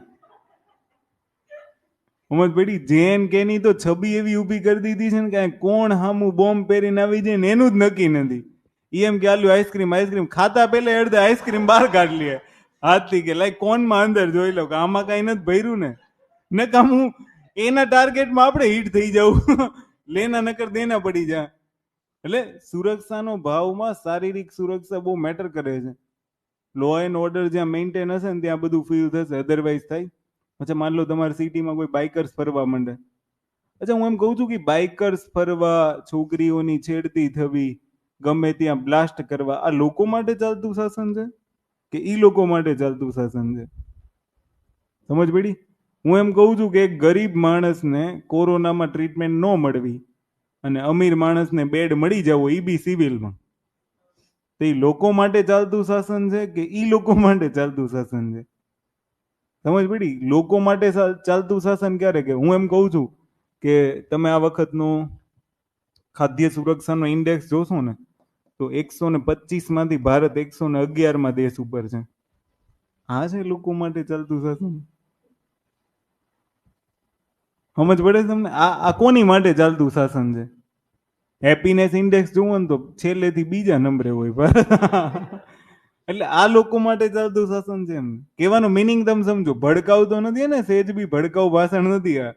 અડધા પાછા એમ સમજી લે કે આ બધા છે ને દેશને બરબાદ કરવા આવ્યા. બરબાદ કરવા નથી આવ્યા, સુધારવા આવ્યા છે કે આવનારી પેઢી બગડે છે ને. અચ્છા માની લો કોઈ છોકરો બાઇકર્સ છે, ઈ સ્ટન્ટ કરે છે, તો એની માં હોય ને, માં બે લાફા મારશે ને તો નહીં બોલે, પણ અમે એને એમ કહેશું ને કે સ્ટન્ટ કરમાં તો ઝઘડા થાય. પણ જરૂર કોને છે? પણ એ કહે નહીં તું કુંવર છો ને એટલે તને સાફો બાંધ દઉં પછી ચલાય તું. સમજ પડી? બધાને માં માટે બધાને છોકરા રાજકુંવર છે, એમાંય અડધા નીઠરલા બની ગયા એમાં જ બન્યા કે જેને કઈ ખબર જ નથી પડતી. ગતાગમ બે પૈસા કમાવાની ન હોય. તમે એને એમ કહો ને કે 7,000 કમાઈને લઈ તો ન હોય. મેં ઘણી વાર જોયું કે એમ અહીંયા નીચે હોય ને 20 રૂપિયા બધા ઉઘરાવીને એક સિગરેટ લઈને એક એક છૂટો મારે. આવા દિવસો હોય તો સમજ ન પડે કે આ વસ્તુ આપણી માટે નથી, આપણી જરૂરિયાતની વસ્તુ જ નથી. સમજ પડી ને? પણ લોકો તો એ ચલાવે. એટલે આ તમે ખાદ્ય સુરક્ષા કયો છો, મેં તમને એવું કીધું ખાદ્ય સુરક્ષા મળે, આંતરિક મળે, આર્થિક મળે, શારીરિક મળે, સ્વાસ્થ્ય, શિક્ષણ, તો સુરક્ષા મળે. સુરક્ષાનો અર્થ શું છે? લોકો માટે ચાલતું શાસન. સમજ પડી ને? અને અહીંયા ભારતમાં કોનું શાસન છે?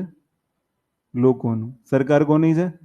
લોકોની. મોદીની. એટલે હજી કે છે મોદીની સરકાર, લોકોની સરકાર છે. અચ્છા, એવું બધું પહેલેથી ચાલતું આવે છે. જેને બહુમત, એટલે આપણે તો પોલિટી ભણીએ છીએ, બંધારણ ખબર પડ્યા પછી આપણે અમુક શબ્દો બોલવાના જ નહીં. કોની સરકાર? લોકોની સરકાર. સમજ પડી? એ તો ઓલા લોકોનું કામ છે મોદીની સરકાર છે. આ એક જ વ્યક્તિ એવો છે જે ધર્મની રક્ષા કરે, તો અમે બધા શું અહીં ભજીયા તળી છે? હે અમે શું કઈ ઝાડુ કાઢવા નીકળ્યા છીએ? રક્ષા કરવા માટે ઓલવેઝ નીચેના પાયદળો જ હોય. કોઈ વિચારથી રક્ષા ન થાય ને, એક તરફી વલણ થઈ જાય. રક્ષા કરવા વાળા ક્યારેય કે નહીં. સમજ પડી ને તમને? એ લોકો એની રીતના રક્ષા કરી જ લે અને એને તમારે કેવું ન પડે. જે દિવસે રક્ષા કરવા વાળા નીકળશે ને એ દિવસે આ બધા ઘરમાં બેઠા છે જે બોલે છે ને કે અમે રક્ષા કરીએ. જોજો તમે, અમે તો જોયું છે ને, અમે આટલી બધી વખત નીકળ્યા ને ત્યારે અમે કોઈ એવા લોકોને જોયા જ નથી. આ એકાદા બે નેતાઓ નીકળે છે. ઘણી વખત અમુક લોકો હોય ને નેતાઓ એટલે બન્યા હોય જેને એની ઈમાનદારી બનાવીને લાવી હોય. બધાય ભ્રષ્ટ ન હોય, એકાદ બે તો એવા હોય એમાં. એ લોકો પાછા નીકળે જ્યારે ખરેખર આમ જરૂર હોય ને કે ભાઈ આજે માહોલને શાંત પાડવાની જરૂર છે ત્યારે એ આવે ને બીજા બધા ત્યારે ઘરમાં બેઠા હોય. જેટ પ્લસ સિક્યુરિટી ગોઠવી દે કે અહીંયા કોઈ ન આવવું જોઈએ પૂછવા કે આવું શું કામ થાય છે, આવું બને એમ. એટલે આને યાદ રાખજો. Okay, done. તો આ એક શબ્દ થઈ ગયા. મતલબ સુરક્ષાનો મુદ્દો પૂરો. અને એ બધા સુરક્ષા આપે છે ને. ખાદ્ય સુરક્ષા માટે આજે સરકાર શું કરે છે? ભણાવ્યું તમને કઈ? પીડીએસ. સમજ પડી? મહિલા સુરક્ષા માટે એ શું કરે છે? પોષણ.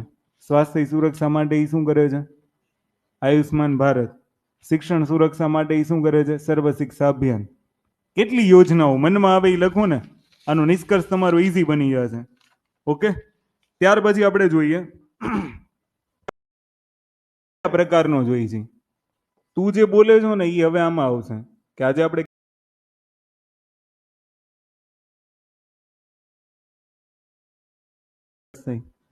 એકનો વિકાસ જ પોસિબલ નથી. સમજ પડી? એટલે આપણે કેવો વિકાસ જોઈએ છે? સામાજિક. અને એક કેવો વિકાસ જોઈએ છે? ભૌતિક વિકાસ જોઈએ છે. ભૌતિક વિકાસ. ભૌતિક વિકાસ શબ્દ બહુ જોરદાર છે. ભૌતિકતાવાદ કેટલાને ખબર છે? ખબર છે કોઈને ભૌતિકતાવાદ કોને? અચ્છા, તમારે સુખ શેનું જોઈએ છે? પૈસાનું કે બીજું શેનું? હે શેનું સુખ જોઈએ? અચ્છા, એક એક શાયરી છે, કદાચ આમ તેમ બોલાય, પણ એક શાયરે બહુ સારું લખ્યું છે કે પૈસા ખુદા તો નહીં હે, खुदा की कसम खुदा से कम भी नहीं है. સમજ પડી તમને? એનો મતલબ શું થયો કે તમારે હરેક બાબતની અંદર પૈસા જોઈએ છે નહીં. પૈસા એટલે ભૌતિકતાવાદ. સમજ પડી? એમ તમારે વિકાસ શેનો જોઈએ છે? ભૌતિક વિકાસ જોઈએ, ફિઝિકલ ડેવલપમેન્ટ જોઈએ. અચ્છા, હું તમને એમ કહું કે આજે તમારા વિસ્તારમાંથી કોઈ લોકસભા ઉમેદવાર હોય અને એ લોકસભામાં આવે તો તમારી સૌથી પહેલી ડિમાન્ડ શું હોય છે? જો કે આપણી કઈ ડિમાન્ડ હોતી નથી, પણ આ તો ભણીએ છીએ એટલે વિચારીએ. ભાઈ આપણી કઈ ડિમાન્ડ જ નથી હોય. હા, હું તને આપી દઈશ, તમે તમારે ભજીયાનો પ્રોગ્રામ ગોઠવી દે તું.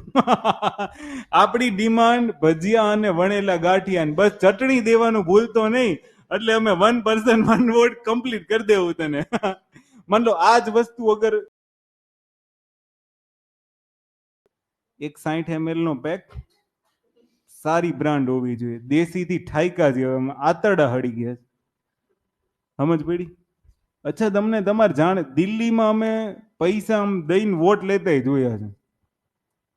મતલબ એ લોકો એવું કહે તમને કે અહીંયા તો પૈસા આપીને વોટ લઈ લે, 500 આપી દે ને અને એક બસ મૂકી દે એટલે અમે વોટ આપીને આવતા રહીએ. અડધા તો હમણાં લોકસભાની ને એની ચૂંટણીમાં એટલો ખતરનાક ઉપયોગ કરશે ને કે માની લો કે ચૂંટણી કેટલી તારીખે છે. આ તમને બેસ્ટ એક્ઝામ્પલ જ આપી દઉં, ચેપ્ટર ક્લોઝ. 9 મે છે ને, છોડો ને ચલો ને 7 મે, જે વોટ એવર જે બી હોય. વેકેશન કેટલી તારીખે પડ્યું? હમણાં 14-15 તારીખ હમણાં જ પડશે ને. લાઈક આ 1-2 દિવસમાં જ વેકેશન પડશે ને સ્કૂલોમાં. એ 7 મે સુધી ગામડે જ નહીં જાય, કારણ કે આ વોટિંગ કાર્ડ ગામડાનું હશે ને એટલે જેવી બસો મૂકાશે ને એટલે એમાં મફતમાં વૈયા જાય. સમજ પડી તમને? ઈ એમ કે હુકમ 1000 રૂપિયા બસ નું ભાડું દઉં, સિંગલ ના સોફામાં 3 જણા જવું ઈમ કરીને. હું કામ યાર છૂટતી સોફામાં? જો 2 વોર્ડ છે, ડબલ નો સોફો દેતો હોય ને તો બોલ આવું, નહીં તો ન થવું.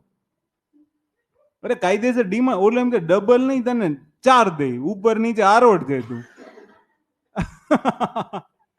અચ્છા, શું છે સોફા માટે વોટ? સમજ પડી?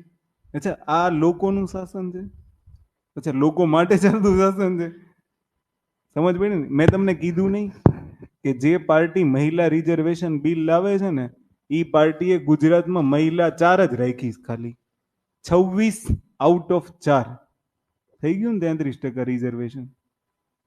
ઉલટા એટલે હું તમને વારંવાર કહું છું, પેટ્રીયાર્કી હાવી છે આમાં. મહિલા રિઝર્વેશન બિલ નહીં, તમે મહિલા રિઝર્વેશન બિલની 3 ઘાત લાવો ને તોય મેળ ન આવે. પેલા માનસિકતા જ નથી તો ક્યાંથી આવે? અચ્છા, હું એમ કહું છું ગુજરાતમાંથી આના માન લો કે 26 લોકસભાની સીટ હોય ને, તો આપણે એવું ગણીએ ને તો 7 થી 8 સીટ તો મેક્સિમમ આપે ને, ત્યારે આપણે એમ કહીએ 33% રિઝર્વેશન ફોલો થાય છે. હું એમ કહું છું ગુજરાતમાં બે મોટી પાર્ટી છે, બે 4-4 સીટ આપી, એવી હેડલાઇન છે. બે પાર્ટીને 7-8 મહિલા નો મળી, કે પછી 7-8 મહિલાને એમ ન થયું કે હું લોકસભા માટે એલિજેબલ છું? બે શબ્દોમાં ફરક છે. મારી માટે બીજો શબ્દ છે ને પ્રાયોરિટી ઉપર છે, કારણ કે આજે મહિલાઓને એમ છે જ નહીં કે હું લોકસભા માટે એલિજેબલ છું. એ પોતે હારી ગઈ છે. આજની મહિલાઓ કેવી છે ખબર? કે એક જગ્યાએ સ્ટેબલ થઈ જાય ને અખિલ ભારતીય કારકુન સેવકમાં, તો એને ટ્રાન્સફર વાળી જોબ નથી જોતી. એ તમારી પેટ્રીયાર્કી છે. એવું નથી કે તમે જોવો, તમને ઘયડા છે એવી રીતના કે તારે જ આખો સમાજ સંભાળવાનો છે, તારે જ સંસાર ચલાવવાનો છે, તારે જ આ કરવાનું છે. છોકરાય તો કે તારે જ સંભાળવાના, એની સ્કૂલો તો કે તારે. મેં તમને નહોતું કીધું, તમને શોષણમાં મજા આવે ને, એનું નામ પિતૃ સત્તાત્મકતા. સમજ પડી? એ એટલું શોષણ કરશે ને કે શોષણમાં તમને એમ થશે અચ્છા તમે તમારી જાત સાથે કોમ્પ્રોમાઇઝ કરી લ્યો ને, ઈ જ શોષણ. જેમાં તમને મજા આવે છે કે નહીં નહીં હું શું કામ ટ્રાન્સફર લઉં, જે કહે છે એ બરોબર છે. અચ્છા, તમે એક વસ્તુ સમજો કે 3 વર્ષે ટ્રાન્સફર આવવા વાળી જોબ ક્લાસ 1 ની હોય છે, સારી ખરાબ. કેમ છોકરા માટે શબ્દો નથી બોલાતા કે તારું ટ્રાન્સફર આવશે, નહીં જાતો એમાં? સમજ પડી? Rare of the rare. હું તમને આજ કહું છું ને કે 26 માંથી 7-8 મહિલાઓ એલિજિબલ હતી, નો મળી કે આણે લીધી નહીં, તો કે એ લોકોને એમ હતું કે અમે એલિજિબલ છીએ જ નહીં. અચ્છા, આમાં હું તમને જનરલી કહું ને તો 4-4માં ક્યાંક ને ક્યાંક હસબન્ડનો હાથ હશે બધી વાતમાં. ગામમાં મહિલા સરપંચ હોય ને તો સરપંચ મહિલા હોય કે સરપંચ પુરુષ હોય, નામ મહિલાનું હોય ને સરપંચ પુરુષ હોય. સવારમાં બુલેટ લઈ નહીં આટા મારતો હોય. આપણી ને રિક્વાયરમેન્ટ છે. ગામનો સરપંચ હોય ને તો બુલેટ હોવું જોઈએ. સમજ પડી? ભાઈ તાલુકાનો સભ્ય હોય ને તો મહિન્દ્રા થાર હોવી જોઈએ. રિક્વાયરમેન્ટ છે, ખબર પડી જ જાય. સમજ પડી? એમએલએ બને એટલે ઓલી શું કહેવાય, ફોર્ચ્યુનર હોવી જોઈએ. આ બધી કેટેગરી પાડી દીધી છે. સમજ પડી? અને સરપંચના છોકરા શાસન કરતા હોય કે મહિલા સરપંચ શાસન કરતી હોય. ધારાસભ્યોમાં સેમ વસ્તુ છે. ઓલી બિચારી ઘરે બેહીને આખો દિવસ હા બેન આઈસ્ક્રીમ લ્યો ને હા બેન આ લ્યો ને બેન તારા છોકરાને લઈને આવજે હું અહીં નવરી જ છું. અને ઓલો વિધાનસભામાં ધબધબાટી બોલાવતો હોય તારું સેટિંગ છે હાંજે આવજે 5 વાગે. હું તારે આ કરવાનું, આ કામ થઈ જાય તું આવી જજે. સમજ પડી? ખાલી ને ખાલી સહી કરવા સિવાય મહિલાઓ ક્યાં છે? આ મહિલા રિઝર્વેશન બિલ છે. સમજ પડી ને? મહિલાઓ કેટલી એક્ટિવ છે, જે એક્ટિવ છે એને સીટ નથી મળતી. સમજ પડી? પુરુષોમાં ક્યાંક ને ક્યાંક ઓલું હારવાનો નાવો ડર હોય ને પછી જે સીટો નીકળે ને એ છે. આ લોકો માટે ચાલતું શાસન છે, એમ ક્વેશ્ચન કરવાના છે. ઓફિસિયલ લેંગ્વેજ હું હમણાં તમને લખતા શીખવાડીશ કે તમે આને એમ કહો છો કે લોકો માટે ચાલતું શાસન છે, જેમાં બંધારણ, અચ્છા બંધારણ से जो टकराएगा चूर चूर हो जाएगा.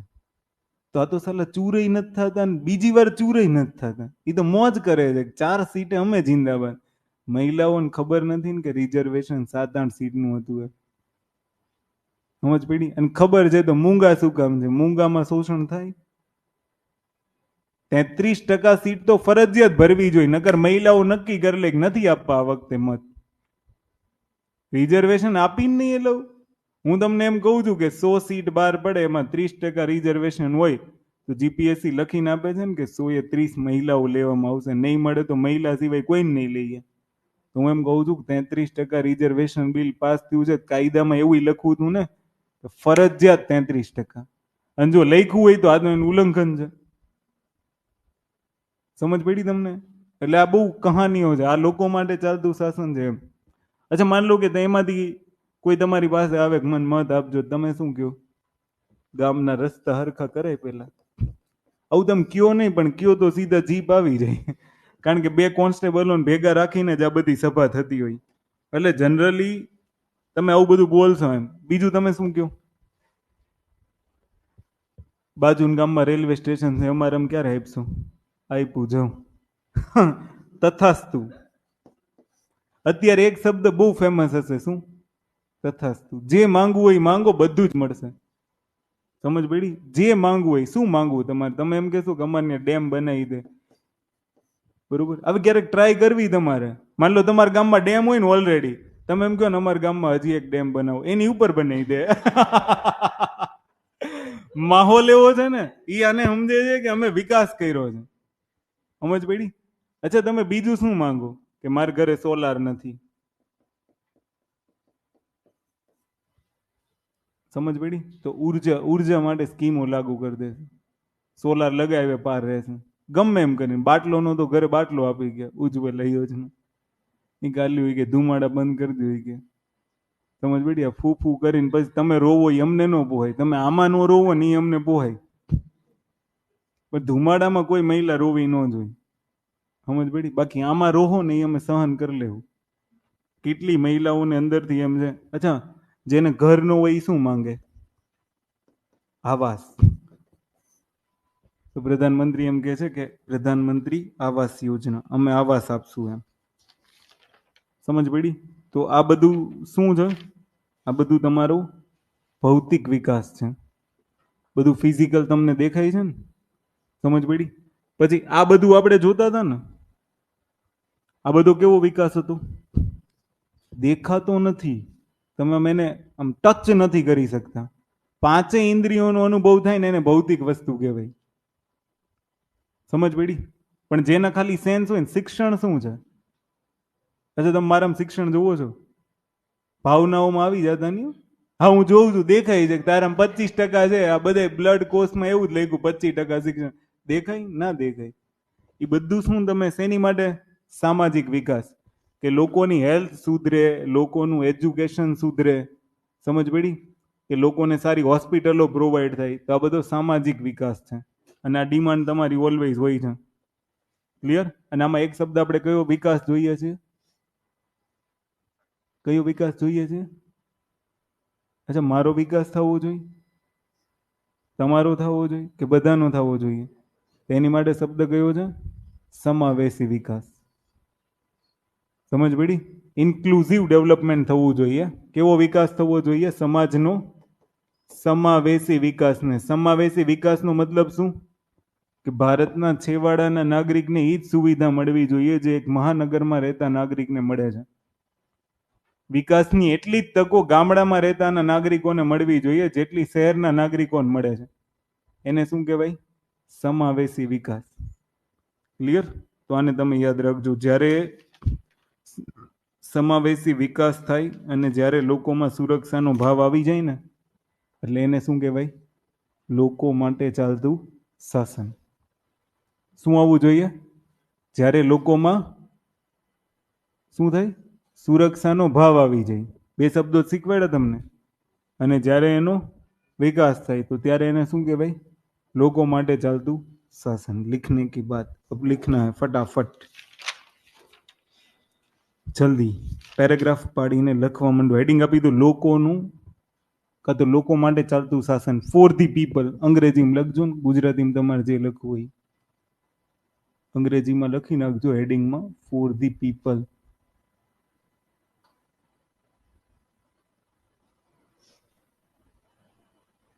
ડન.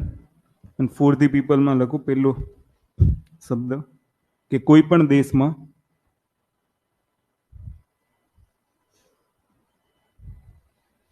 લોકોનું શાસન ત્યારે જ માનવામાં આવે છે જ્યારે પોતાના પ્રતિનિધિને ચૂંટવા માટે લોકોને વિકલ્પની સ્વતંત્રતા હોય. એની નીચે અંડરલાઈન. એટલે કે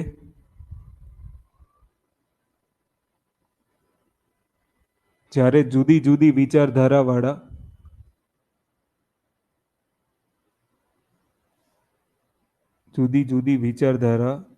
વાળા પક્ષમાં ઉમેદવારો ચૂંટણીમાં ભાગ લે છે ત્યારે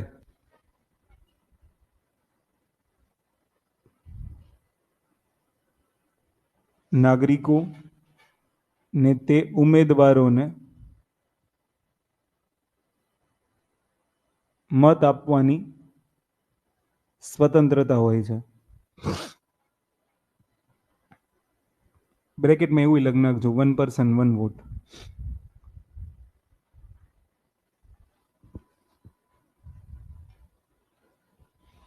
અચ્છા, હું તમને એક બહુ સારો ક્રાઇટેરિયા અહીંયા સમજાવું. એ શબ્દને આપણે અહીંયા લખી શકીએ.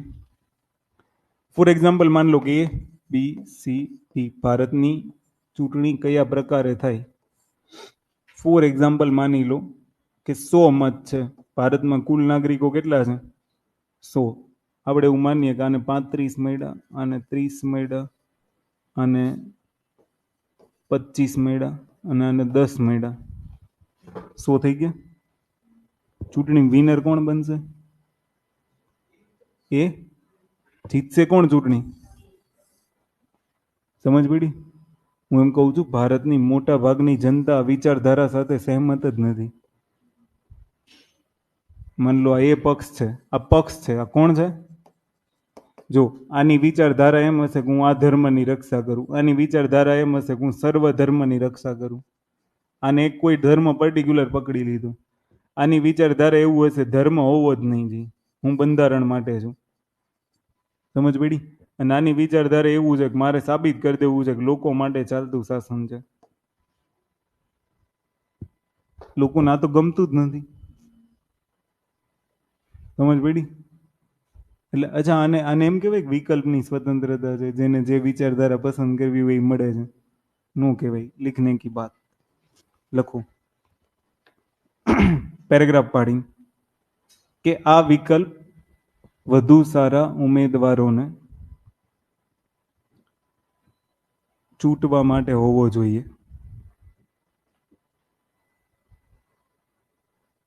એટલા માટે નહીં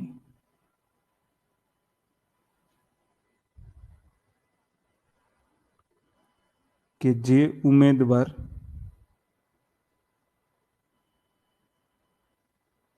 સૌથી ખરાબ, અચ્છા ઉભા રહ્યો,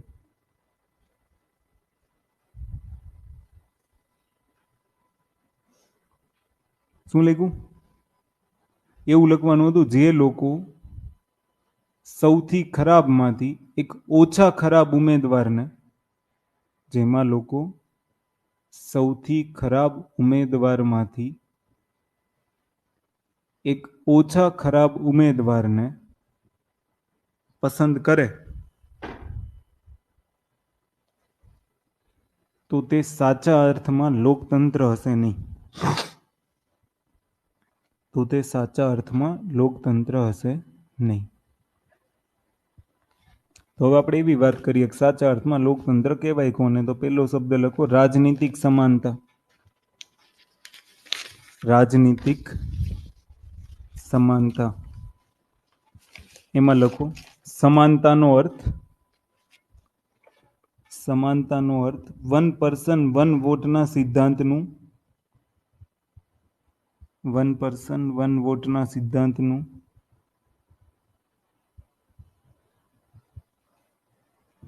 પાલન કરવામાં આવે, જેનાથી દરેક વર્ગ કે સમુદાયનું પૂરતું પ્રતિનિધિત્વ,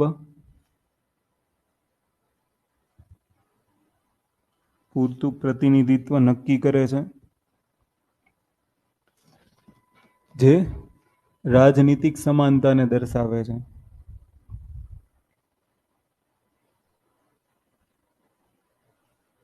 નેક્સ્ટ પોઈન્ટ લખાય છે?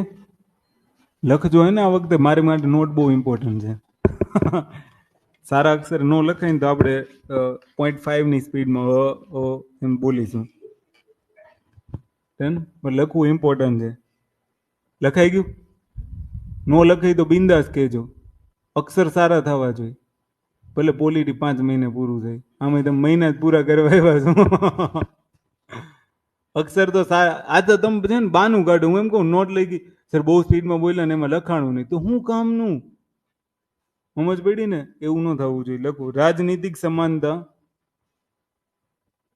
રાજનીતિક સમાનતા ત્યાં સુધી ઉપયોગી નહીં બને જ્યાં સુધી સામાજિક આર્થિક સમાનતા ન હોય.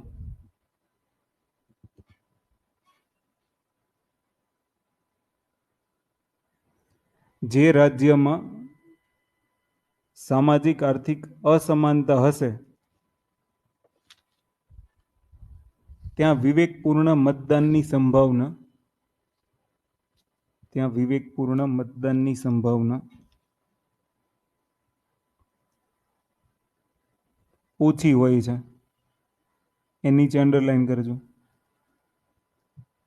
સામાન્ય રીતે જાતિ, ધર્મ અને આર્થિક લાલચ આપીને, જાતિ, ધર્મ અને આર્થિક લાલચ આપીને મતોને ખરીદવામાં આવે છે. મતોને ખરીદવામાં આવે છે.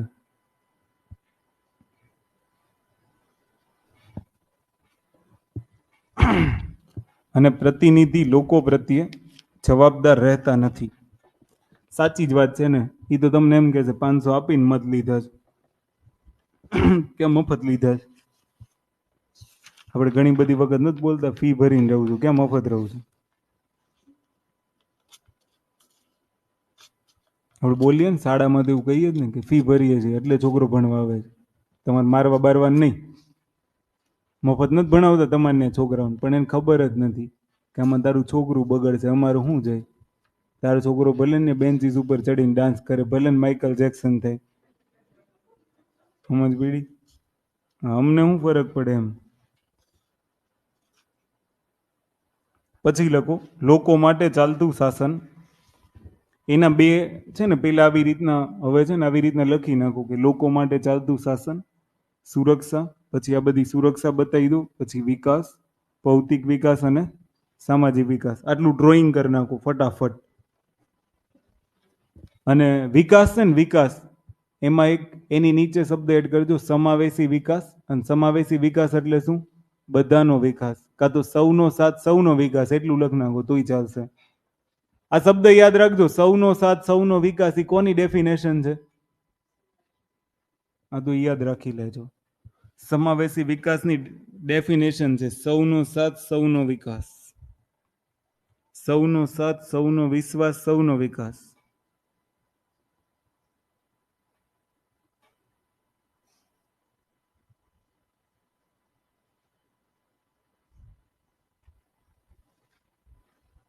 થઈ ગયું?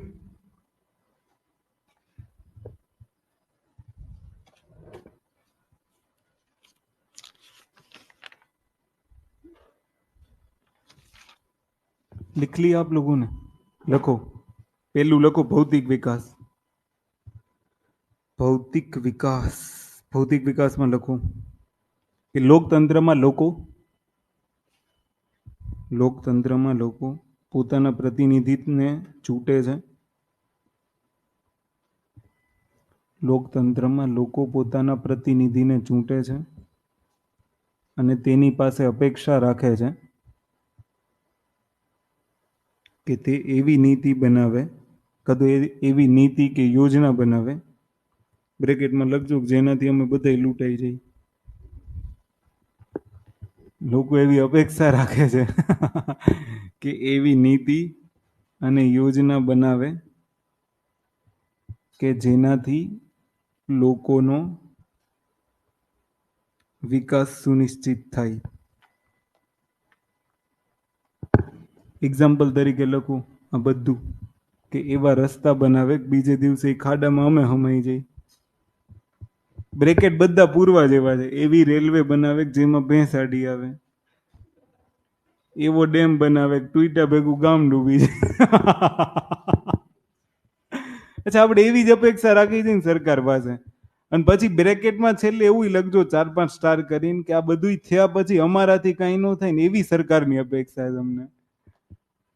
સમજ પડી? થાય એનો જ વાંધો નહીં. લોકો કે અમારા માટે પુલ બનાવજો, સરકાર કે તથાસ્તુ, પણ પડે પડે એની ગેરંટી નહીં. તો બીજા દિવસે અડધા પુલમાં બેઠા હોય. તમને શું કરો છો કે આ પુલ પડ્યો છે દેખાતું નથી? અમને જ દેખાય જ છે, તમને નો જ દેખાતું મત આપતી વખતે. એટલે લખજો એને એક્ઝામ્પલમાં લખજો તમે બધા નામ કે ભૌતિક વિકાસમાં તમારે શેનો વિકાસ જોઈએ છે? ભાઈ અમને વાહન વ્યવહાર આપો, અમને રેલવે વ્યવહાર આપો, અમને ઉડે દેશ કા આમ નાગરિક આપો. ઉડાન યોજના હતી જ ને, એરપોર્ટ બનાવવા. સમજ પડી? ઉડે દેશ કા આમ નાગરિકમાં એ લોકોએ શું કર્યું ખબર? પહેલા ફ્લાઇટની ટિકિટ 2500 આપી, અહીંથી દિલ્હી તમે 2500 જાઓ. પછી પેટ્રોલના ભાવ વધારી નીકળે, હવે તમે 8000 જાવતી. હવે ઉડે દેશ કા આમ નાગરિક. હવે આમ નાગરિક નથી ઉડતો. સમજ પડી? બીજા નાગરિકો ઉડે છે. મેં તો કીધું હાસ માથાકૂટ ગઈ, ફ્લાઇટ કેટલી સસ્તી થઈ ગઈ. રાજધાનીના ભાવમાં ફ્લાઇટ મળે. તમને એ ખબર છે? રાજધાની મોંઘી, ફ્લાઇટ જેટલો ભાવ છે ટ્રેનનો. પણ એમાંય ગભરામણ થાય છે. ભેંસું ગમે યાદ આવે, જે દિવસે આખલો આડો આવ્યો ને એ દિવસે ઊંધું થઈ જાય. સારું બિચારું આ ભેંસ ને ગાય ને એવું આડું આવે છે, એમાં એ બધા નોર્મલ પ્રાણી છે. સમજ પડી? આખલા જેદી સામે આવ્યા ને તેથી વંદે ભારતના હામાં સિંગડા ભરાવશે. આખલા ચતુર એટલા હોય ને રેલવે ને પાટામાં પગ જ ન મૂકે. સમજ પડી? અચ્છા, કોઈ સતી પ્રથામાં કોઈ આખલો જોયો? કોણ હતું? મહિલાઓ હતી. આખલો તો ન્યાય સેફટી ગોતતો હતો, હું એમાં તાપણું કરીશ. અચ્છા, મને તો એ આઈડિયા જ નહીં આવતો કે એક સ્ત્રીને અંદર આમ હોડી જેવા લાકડા ભેગા કરીને બેહાડવી, તો આજુબાજુમાં ઉભા ઉભા લોકો જોતા જ હશે ને. તે કેટલા ક્રૂર માણસો હશે. આપણાથી માની લો ઓલું જે વેજીટેરિયન હોય ને એને ખબર હશે કે ભલે આપણે હું ગમે બોલતો હોય, પણ જયારે આમ ઓલું કુકડા કાપતા હોય ને હું સીધું આમ પાણીમાં ડબોડે ને મગજ હલી જાય આપણો. આ તો એક જીવતું માણસ છે. એને કેવું હોય ખબર, કુકડામાં ખબર તમને, તપેલું ગરમ પાણીનું હોય ને ડુબાડ્યું આમ ગાડ્યું કટ કટ કટ પૂરું. સમજ પડી? ક્યારેક તો ઓલું જીવતા માછલાને તડફડતું કાપ નાખે, કટ કટ કટ પૂરું. આપણાથી ઈ ન જોવાય. સતી પ્રથામાં કેટલા ડેન્જર પુરુષો હશે. ગાંઠ મજા આવી મજા આવી. ઓલું કેવું ખબર, સેમ જ્યારે પહેલી વખત મારી એવી કલ્પના થઈ છે કે પહેલી વખત ઓલા આદિવાસીઓ ભેગા થયા છે, ખાવાનું કઈ મળ્યું નહીં, એકાદ પ્રાણી હાથમાં આવ્યું, ચારે પેકડું ઊંધું ઓલા લાકડે બાંધીને હળગાવીને બધા ફરતી બાજુ મોજ કરતા હતા. આન મજા આવી મજા આવી મજા આવી, સ્વાદિષ્ટ ખોરાક મળી ગયો. તો એના જેવું ફિલિંગ થયું ને. એટલે લખો તમે, ચલો એને પછી ફટાફટ એમાં ને એમાં લખો. પરંતુ ભારત જેવા દેશોમાં એ અનુભવ કરવામાં આવ્યો છે, ભારત જેવા દેશોમાં એ અનુભવ કરાવવામાં આવ્યો છે કે સરકાર આ સુવિધા ઉપલબ્ધ કરાવવા તો માંગે છે, સરકાર આ સુવિધાઓ ઉપલબ્ધ કરાવવા તો માંગે છે, પરંતુ ભ્રષ્ટાચાર અને દ્રઢ ઈચ્છા શક્તિના અભાવના કારણે લોકોને તેનો લાભ મળતો નથી, લોકોને તેનો લાભ મળતો નથી.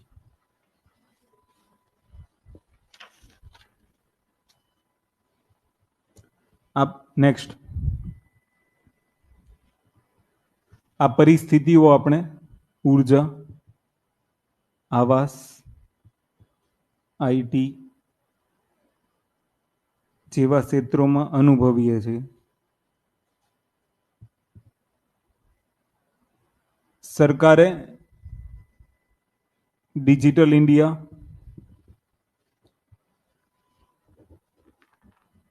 પ્રધાનમંત્રી આવાસ યોજના, આયુષ્માન ભારત યોજના, ઉજ્જવલા યોજના, ઉજાલા યોજના લાગુ તો કરી, પરંતુ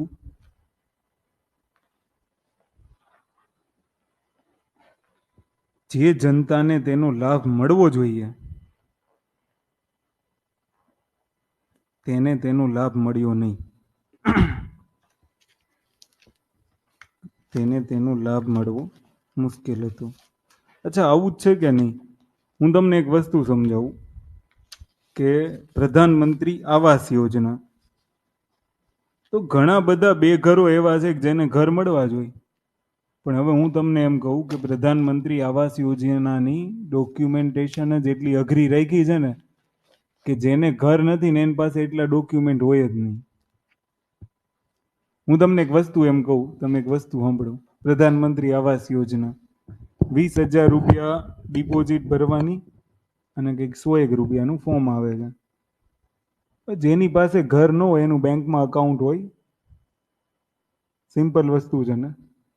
જેનું બેંકમાં અકાઉન્ટ છે ને એ તો રડી દડીને ગમે એમ ખાઈ લેશે.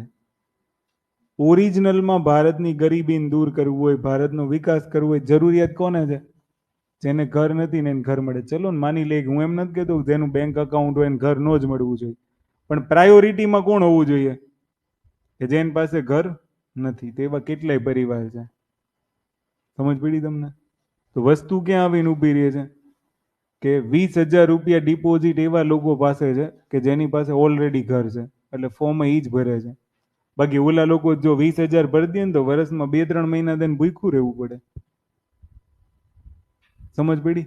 હું તમને ચેલેન્જ મારીને કહી દઉં, ભારતમાં 40-50% તો વસ્તી એવી જ હશે કે જેની પાસે સેવિંગ બચતું જ નહીં હોય. ઉધાર કરતા હોય તો ના નહીં, પણ સેવિંગ તો રહેતું જ નહીં હોય. હવે એ વ્યક્તિ 20,000 ભરે, 5-6 મહિના સુધી એને ભરીને રાખવાના, પછી ડ્રો થાય.